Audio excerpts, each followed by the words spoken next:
जय श्री गणेश। नमस्कार। मैं आचार्य संजय द्विवेदी।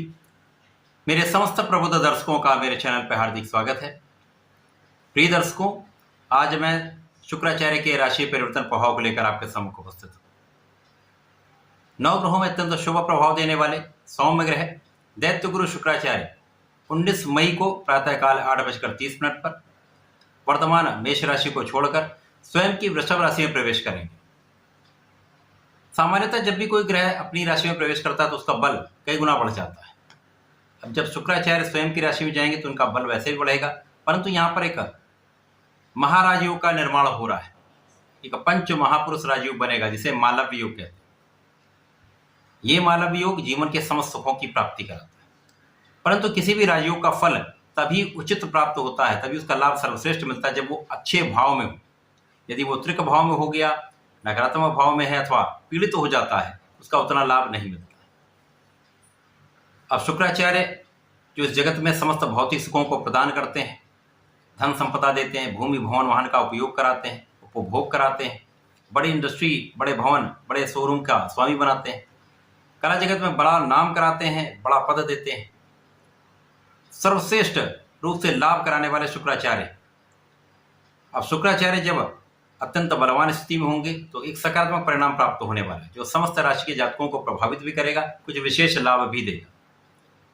अब इसके साथ ही साथ यदि अवलोकन करते हैं तो ये देखते हैं कि यहाँ पर वृषभ राशि में पहले से ही गुरुदेव बृहस्पति का गोचर चल रहा है, सूर्यदेव भी वहां पर होंगे।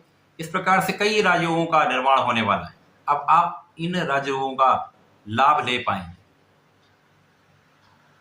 शुक्राचार्य वृषभ राशि में होंगे तो निश्चित रूप से त्रिग्रही योग का निर्माण प्रारंभिक समय से प्राप्त होगा। इसके पश्चात बुध का भी गोचर होगा, तो इस समय में शुक्राचार्य के परिवर्तन के कारण चतुर्ग्रही योग भी बनेगा जो विशेष रूप से विशिष्ट स्थिति बनाने वाला है।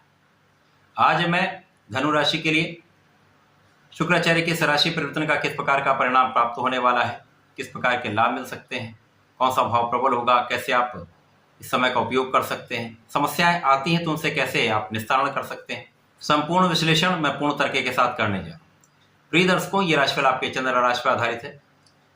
धनु राशि के लिए यदि अवलोकन करें तो शुक्राचार्य यहाँ पर आपके लाभ के स्वामी हैं तथा आपके षष्टम के स्वामी। लाभे षष्ठेश का गोचर षष्टम भाव में ही हो रहा है। षष्टम भाव चूंकि एक त्रिक भाव है, नेगेटिविटी का भाव है, रोग ऋण शत्रु का भाव है, परंतु यहाँ पर शुक्राचार्य को कार्यकत्व प्राप्त होता है।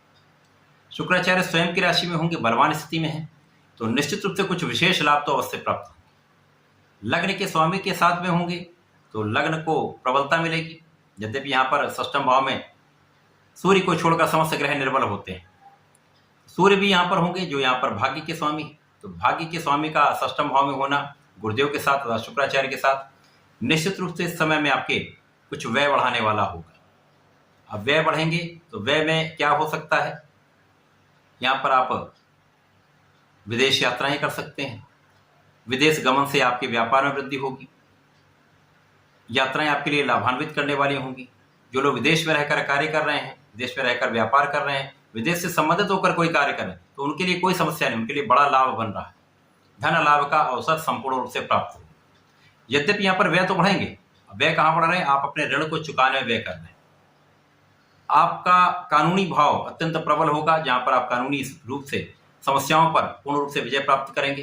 शत्रुओं का पराभव होगा, संपूर्ण रूप से आप विजयी रहने वाले हैं तथा यहाँ पर आपके रोगों से भी आप बचने वाले हैं। परंतु जो लोग डायबिटीज से पीड़ित हैं अथवा जिन लोगों की कुछ आयु अधिक है, उन लोगों को अपने स्वास्थ्य का ध्यान रखना चाहिए। इस समय में अपने लिए एक हेल्दी लाइफस्टाइल को अडॉप्ट करना चाहिए। स्वस्थ जीवन शैली अपनाएंगे तो आपके लिए रोग दूर रहेंगे, आपके कष्ट दूर रहेंगे। व्यायाम करना चाहिए, योगा करना चाहिए। इस समय में यहाँ पर भाग्य का कुछ साथ अवश्य मिलेगा। भाग्य के साथ के कारण लग्न कुछ जो यहाँ निर्बल हो रही है, आपके लग्न को प्रबलता मिलेगी। तो जो कहीं कुछ नेगेटिविटी आ रही है वो सूर्य के बल तथा शुक्राचार्य के सहयोग से यहाँ पर बैलेंस हो जाएगी, क्योंकि शुक्राचार्य यहाँ पर लाभ के स्वामी होकर है। तो यहाँ पर जो लोग मेडिकल के क्षेत्र में है, फाइनेंस में है, उनके लिए विशेष अवसर है। उनके लिए एक लाभ का योग बन रहा है, उनके लिए पद का योग बन रहा है, उनके लिए नई नौकरी का योग बन रहा है। नौकरी का भी भाव यहाँ से प्रबल होता है। इसी के साथ साथ कार्य क्षेत्र में निश्चित रूप से आप सफल रहने वाले। यद्यपि यहाँ पर कुछ मेहनत आपको करनी पड़ेगी, परिश्रम अधिक करना पड़ेगा, लोगों के असहयोग के बाद भी आप अपने कार्य में सफल अवश्य होंगे। कभी कभी क्या होता है, कुछ स्थितियां ऐसी बनती हैं जब लोगों का उतना सहयोग आपको नहीं मिलता है, तो ऐसी कुछ स्थितियां बन सकती हैं। परंतु कुल मिलाकर यहाँ पर उच्चाधिकारियों को संपूर्ण सहयोग रहेगा, पिता का संपूर्ण सहयोग रहेगा, पिता का आशीर्वाद मिलेगा।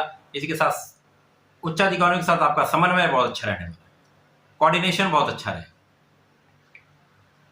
जब आप परिश्रमी भी रहेंगे तथा आपका अपने कार्य पर पूरा कंसंट्रेशन रहेगा, तो इस समय में आपको सफल होने से कोई रोक नहीं सकता। कुछ अवरोध आने की संभावना है, इसलिए अपने कार्य में निरंतरता बनाए रखें, पूर्ण मनोयोग से अपने कार्य में, पूर्ण निष्ठा के साथ अपने कार्य में लगे रहें। जहां पर कुछ समस्या आती तो विवेक से निर्णय लें, जल्दीबाजी में किसी प्रकार का कोई निर्णय ना लें। लेकिन यहाँ पर शुक्राचार्य का प्रभाव आपके ऐश्वर्य वैभव की वृद्धि करने वाला है, धन में वृद्धि करने वाला है, निश्चित रूप से ऐसा होने वाला है। लेकिन यहाँ पर यदि आप किसी प्रकार के व्यसन में हैं तो उनको त्याग देना चाहिए। किसी प्रकार का एडिक्शन यहाँ पर हानिकारक है। स्त्रियों का सम्मान करें, किसी प्रकार की किसी भी स्त्री का अपमान करने के कारण कुछ समस्या आ सकती है, तो यहाँ पर उनसे बचें।